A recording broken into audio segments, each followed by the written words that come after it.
తాకట్లో ఉన్న బంగారాన్ని విడిపించలేక వడ్డీల మీద వడ్డీలు కడుతూ ఇబ్బంది పడుతున్నారా? అయితే ఇప్పుడే సంప్రదించండి శివ గోల్డ్ కంపెనీ. మీ నమ్మకానికి మా హామీ శివ గోల్డ్ కంపెనీ.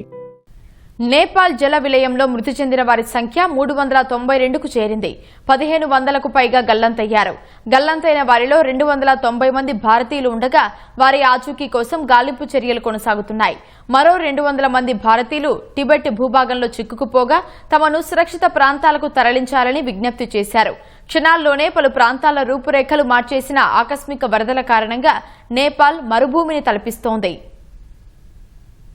మెరుపు వరదలు సృష్టించిన విలయంతో నేపాల్లో అనేక పట్టణాలు, గ్రామాలు నేలమట్టమయ్యాయి. ఇళ్లు, వంతెనలు కొట్టుకుపోయాయి. వరద, బురద ముంచెత్తడంతో నేపాల్లో 35 వంతెనలు, 45 సస్పెన్షన్ వంతెనలు, 40 కిలోమీటర్ల రోడ్లు దెబ్బతిన్నాయి. త్రిశూలి, దేవిఘాట్ జల విద్యుత్ ప్రాజెక్టులు ధ్వంసమయ్యాయి. కాఠ్మాండూను ఇతర ప్రాంతాలతో కలిపే రహదారి తీవ్రంగా దెబ్బతింది. ఫలితంగా వాహన రాకపోకలు నిలిచిపోయాయి. దెబ్బతిన్న రోడ్లు, అడుగడుగునా పేరుకుపోయిన బురద, శిథిలాల వల్ల సహాయక చర్యలకు తీవ్ర ఆటంకం కలుగుతోంది.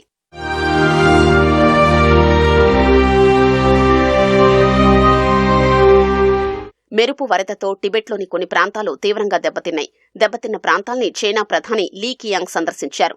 వరదల ధాటికి నేపాల్, టిబెట్ సరిహద్దుల్లో 1500 మందికి పైగా గల్లంతయ్యారు. గల్లంతైన వారిలో నేపాల్ సైనిక సిబ్బంది, నేపాల్ పోలీసులు, సాయుధ పోలీసు సిబ్బంది ఉన్నట్లు అధికారులు తెలిపారు. కొన్ని జల విద్యుత్ ప్రాజెక్టులు, కస్టమ్స్ కార్యాలయాల్లో పనిచేస్తున్న 160 మంది జాడ తెలియటం లేదు. ఇప్పటి వరకు అత్యధికంగా చిత్వాన్ జిల్లాలో మృతదేహాలను వెలికితీశారు. రసువా, నువాకోట్, ధాడింగ్, గూర్ఖా, తనాహున్, నవల్పరాసి జిల్లాల్లో కూడా మరికొన్ని మృతదేహాల్ని స్వాధీనం చేసుకున్నారు. వేల కుటుంబాలు ఇళ్లను కోల్పోయామని, అందులో చాలా మంది గల్లంతయ్యారని నేపాల్ విదేశాంగ శాఖ మంత్రి సిసిర్ ఖనల్ తెలిపారు.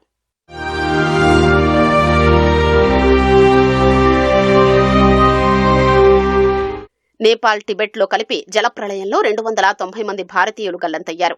ఇందులో తెలుగువారు కూడా ఉన్నారు. నేపాల్ వరదల్లో 53 మంది కేరళం వాసులు చిక్కుకున్నట్లు అధికారులు తెలిపారు. సామ్రాట్ ట్రావెల్స్ ద్వారా 37 మంది, ఫ్లై ఎవరెస్ట్ ట్రావెల్ సంస్థ ద్వారా 49 మంది తమిళనాడుకు చెందినవారు మానస సరోవర్ యాత్రకు వెళ్లారని, వారి ఆచూకీ తెలియడం లేదని విదేశీ వ్యవహారాల శాఖ అధికార ప్రతినిధి రణ్ధీర్ జయస్వాల్ తెలిపారు. కర్ణాటక నుంచి వెళ్లిన 13 మంది సమాచారం ఇంకా లభించలేదని ఆ రాష్ట్ర ప్రభుత్వం వెల్లడించింది. నేపాల్ వరదల్లో ఆంధ్రప్రదేశ్కు చెందిన 41 మంది చిక్కుకున్నట్లు అధికారులు గుర్తించారు. వీరిలో 34 మంది సురక్షితంగా ఉన్నారని, మరో 7 ఆచూకీ ఇంకా తెలియాల్సి ఉందని స్పష్టం చేశారు. నేపాల్లో తెలంగాణకు చెందిన 23 మంది చిక్కుకున్నట్లు ఆ రాష్ట్ర ప్రభుత్వం తెలిపింది. వీరిలో 6 తెలంగాణ వాసులు కాగా 17 మంది ప్రవాస తెలంగాణ వారని పేర్కొంది. మరో 22 మంది ఆచూకీ కోసం ప్రయత్నిస్తున్నట్లు వెల్లడించింది. కైలాస్ మానస సరోవర్ యాత్రకు వెళ్లిన రంగారెడ్డి జిల్లాకు చెందిన ఒక వ్యక్తి సురక్షితంగా ఉన్నట్లు తెలిసిందని, ఆయన తన కుటుంబ సభ్యుల్ని కూడా సంప్రదించారని పేర్కొంది. మరో 200 మంది భారతీయులు టిబెట్ భూభాగంలో చిక్కుకుపోయారని విదేశాంగ శాఖ తెలిపింది. ఇప్పటిదాకా 84 మంది భారతీయుల్ని సురక్షిత ప్రదేశాలకు చేర్చామని తెలిపింది. ఇందులో త్రిశూల్ విద్యుత్ ప్రాజెక్టు 1 వద్ద పనిచేసే 63 మంది ఉద్యోగులు ఉన్నట్లు పేర్కొంది. తమిళనాడుకు చెందిన 21 మంది పర్యాటకులు ఉన్నట్లు తెలిపింది.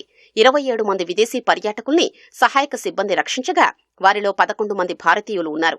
నేపాల్కు ఇప్పటి వరకు 47.5 టన్నుల అత్యవసర సామాగ్రిని భారత్ పంపింది. నేడు మరో విమానంలో సహాయక చర్యల కోసం అవసరమైన సామాగ్రిని పంపేందుకు ఏర్పాట్లు చేసినట్లు వాయుసేన వెల్లడించింది.